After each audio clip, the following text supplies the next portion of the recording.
Assalamualaikum warahmatullahi wabarakatuh. Saat ini saya akan coba menjelaskan tentang industri hijau.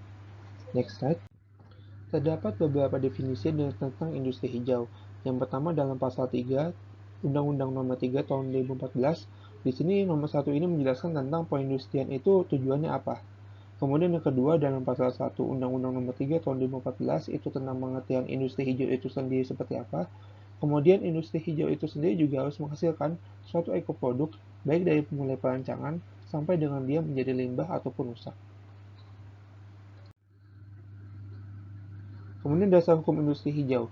Terdapat beberapa dasar hukum berkaitan dengan industri hijau, seperti ada Permen PRI nomor 51 tahun 2015 tentang penyusunan standar industri hijau, kemudian ada Permen PRI nomor 14 tahun 2020 tentang lembaga sertifikasi industri hijau, dan Peraturan Kepala BPPI nomor 88 tahun 2018, dan undang-undang ataupun hukum yang lainnya.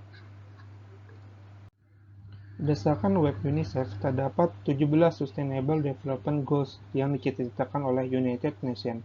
Kemudian industri hijau ini sendiri berkaitan dengan 6 Sustainable Development Goals tersebut. Yang pertama ada Clean Water and Sanitation, yang kedua ada Affordable and Clean Energy, yang ketiga berkaitan dengan Decent Work and Economic Growth, kemudian keempat berkaitan dengan Industry, Innovation and Infrastructure, kemudian yang kelima Responsible Consumption and Production, kemudian yang keenam adalah Climate Action.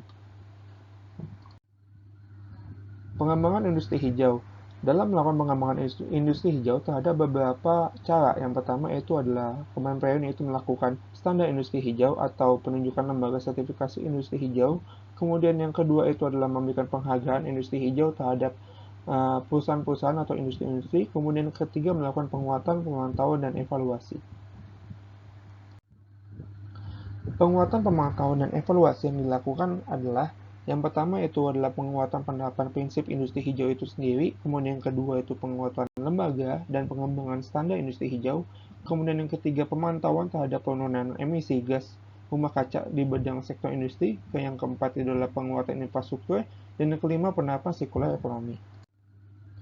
Penghargaan industri hijau itu dinilai dari beberapa aspek. Ada aspek terhadap proses produksinya, kemudian kinerja pengolahan limbah atau emisi, kemudian yang ketiga ada manajemen perusahaan. Standar industri hijau itu sendiri juga terdapat persyaratan-persyaratan yang harus dipenuhi, yaitu ada persyaratan teknis dan juga ada persyaratan manajemen. Penerapan industri hijau. Kemenperin bertekad untuk terus mendorong seluruh sektor manufaktur di Indonesia dalam penerapan prinsip industri hijau itu sendiri. Green ekonomi, green teknologi, dan green produk. Terima kasih, demikian paparan saya.